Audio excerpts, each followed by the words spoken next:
He ranga hauna e tahi māngai take rangatahi Whangārei, e whakaatu ana i nā take koreka aina o nā tai tamariki o taua taone. Ko tā te pūrongo, he āta titiro ki nā take whare e pātuki ana ki te huna rangatahi. Me te aha, kai te kite ana āputa ki roto i nā pūnaha e noho whakaraerai ai te hunga tai tamariki.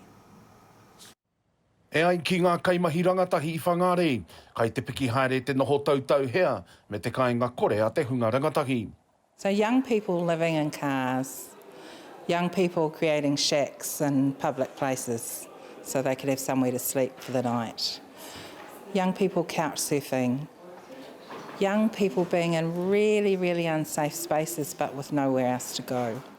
Young people who are living on the streets, there are young people who are couch surfing, and often either Oranga Tamariki or Ministry for Social Development hasn't known how to deal with these young people. Ko tā te pūrongo e titiro ana ki ngā whea koranga kāinga kore a te hunga rangatahi. He mea waihanga nā te rōpū hapuri o 155 whare āwhina me whare finders. Hei tahutahu i ngā rautaki whare o te hunga rangatahi ki Whangārei. The story has been like 20 years in the making. A good 3 years ago, we talked about youth homelessness, and we knew it was a problem 7 years earlier.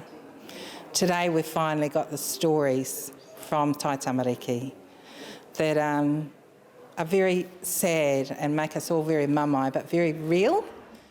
Iwi tia ngā tai tamariki, i wainga i te tekau mā ono ki te rua tekau mā whātau te pakeke. Hei tā te pūrongo kei te kitea ngā āputa nui o ngā whare mo te hunga rangatahi. We've all had a varied experience of youth housing deprivation. There's some emergency housing and some transitional housing available in Whangārei, but very few, if any, is available or targeted for tai tamariki, for young people. Te kaumāwaru ngā rangatahi iwi tia mo tēnei rangahau. Ātata ki te katoa o ngā mea iwi tia he wheako no rātau ki ngā take whare. Pēnei me tā rātau noho haumaru. E ai kia Carol Peters no 155 whare āwhina kai te taunaki te pūrongo nei i tā rātau i kitea i ki roto o Whangārei. Young people's housing is not the same as other people's. They have many different needs, so they need a specific response from the community. We know that if we develop housing responses specifically for young people, that we can provide them with the support that they need. It's a really pivotal time in their life. Ko tā te tahi o ngā tino kitenga i te pūrongo, ko te tūranga o te whānau. What we found is that actually it was whānau in the end that did support our tai tamariki.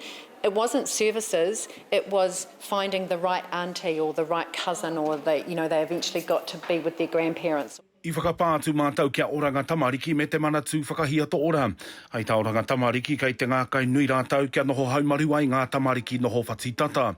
Hei tā te manatū whakahia to ora, kai te whakamomori rātau ki te āwhina i ngā tāngata katoa, kai noho kāinga kore rātau, kai ro motoka rānei. Tūmo mao harawira, te Ao Mārama.